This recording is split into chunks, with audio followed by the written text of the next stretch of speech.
મહીસાગર જિલ્લાના ખાનપુર તાલુકાના દલેલપુરા ગામે તંત્રની નબળી નીતિને કારણે સ્થાનિક ગ્રામજનોમાં ભારે રોષ જોવા મળી રહ્યો છે, જ્યાં પૂર્વ ધારાસભ્ય અને મંત્રી હરગોવિંદ ઉપાધ્યાયના નામ પરથી ઓળખાતો મુખ્ય માર્ગ બિસ્માર હાલતમાં ફેરવાઈ ગયો છે।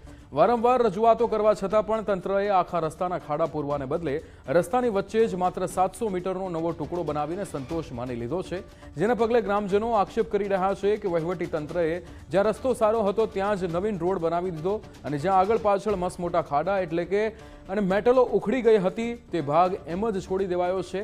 આ મામલે માર્ગ અને મકાન વિભાગનો લૂલો બચાવ છે કે સરકારની નવી નીતિ મુજબ ખાડા પૂરવાની જગ્યાએ હવે સીધો રિસરફેસિંગનો ટુકડો જ બનાવવાનો હોય છે અને બાકીનો રોડ બીજા તબક્કામાં મંજૂર થયા બાદ બનશે। આ આખી કામગીરીને કારણે વાહન ચાલકોની હાલાકી ઠેરની ઠેર રહેતા તંત્રની આવી ભ્રષ્ટ નીતિ સામે સ્થાનિક લોકો સવાલ ઉઠાવી રહ્યા છે કે જો પૂર્વ મંત્રીના ગામમાં જ વિકાસના આવા હાલ હોય તો ડિજિટલ અને આદર્શ ગામની વાતો માત્ર કાગળ પર જ સીમિત છે। દલેલપુરાથી તાલુકા પંચાયતથી દલેલપુરા માલીવાડ ફળિયાના આ રોડ છે। 5 કિલોમીટર રોડમાં જેટલો રોડ તૂટી ગયેલો પણ જો તૂટ્યો છે તો રોડ કર્યો નથી અને ખાડા ખબચે એમનેમ છે। સારો રોડ હતો તો એમણે એક જ દિવસની અંદર પૂરો કરીને પૂરું થઈ ગયું આવું પૂછતો એમ કહેતા કે ભાઈ પૂરું થઈ ગયું, અમારે આટલું જ ગ્રાન્ટની આટલું જ છે। માટે અમારી અપીલ એટલી છે કે ખાડા વચ્ચે અને આવતા ચોમાસા માટે દરેક મોટો છોકરાઓને બાઇકોવાળાને પૂરી મુશ્કેલ છે, માટે તાત્કાલિક એનું કંઈક નિવારણ થાય એવી મારી નમ્ર વિનંતી। બાકોર પંચાયતથી તો માલીવાડ ફળિયાને જોડતો 7 કિલોમીટરનો રસ્તો છે અને રસ્તો બહુ એટલો બધો ખરાબ છે કે ના પૂછો વાત। અત્યારે કામ કર્યું છે પણ વ્યવસ્થિત થઈ નથી। 700 મીટરનો રાતોરાત રસ્તો બનાવીને જતા રહે અને રજૂઆત કરો તો કોઈ તંત્ર હાથ પર લેતું નથી।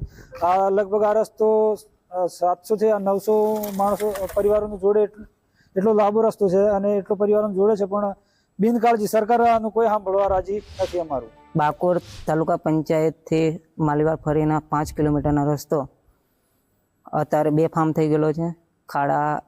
ખાડામાં રસ્તો કે રસ્તો ખાડામાં। હમણાં 2 દિવસ પહેલાં રાતોરાત 800 મીટરનો રસ્તો ના છેવાડે કે ના અગાડી વચ્ચોવચ્ચ કરીને જતા રહ્યા, કોઈને ખબર બી નહીં। આવનારા ચોમાસું છે, સ્કૂલ ચાલુ, અહીંયા ડેરીમાં જવા આવવા જાવ નહીં તો ગામમાં 7000 થી 8000 પબ્લિક છે, અવર જવર માટે એક જ રસ્તો છે। આ રસ્તો બાકોર તાલુકા પંચાયતથી માલીવાડ ફળિયાને જોડતો રસ્તો છે। આગળ અરવલ્લીમાં પણ આ રસ્તો જ જાય છે। આ રસ્તો હાલમાં 7 વર્ષ અગાઉ પાકો થયો હતો, ત્યાર પછી આ રસ્તા પર કોઈ ઠીકડું નથી થયું કે કોઈ નવું નથી કરેલું। હાલ ઠીકડો કરવા વખતે આ વચ્ચે 700 મીટર ઠીકડું બનાવી દીધું અને આગળ પાછળના 1.5 કિલોમીટર પાછળ રહી ગયો અને 3 કિલોમીટર આગળ રસ્તો બાકી ઠીકડો બાકી રહી ગયો। હાલ અમે રજૂઆત કરતા એવું કેવું થયું સરકારશ્રીનું કે અત્યારે હાલમાં અમને પણ એવું કેવું થયું કે 700 મીટર ઠીક નવું બનાવવાનું કેવું છે એટલે નવું બનાવી દે।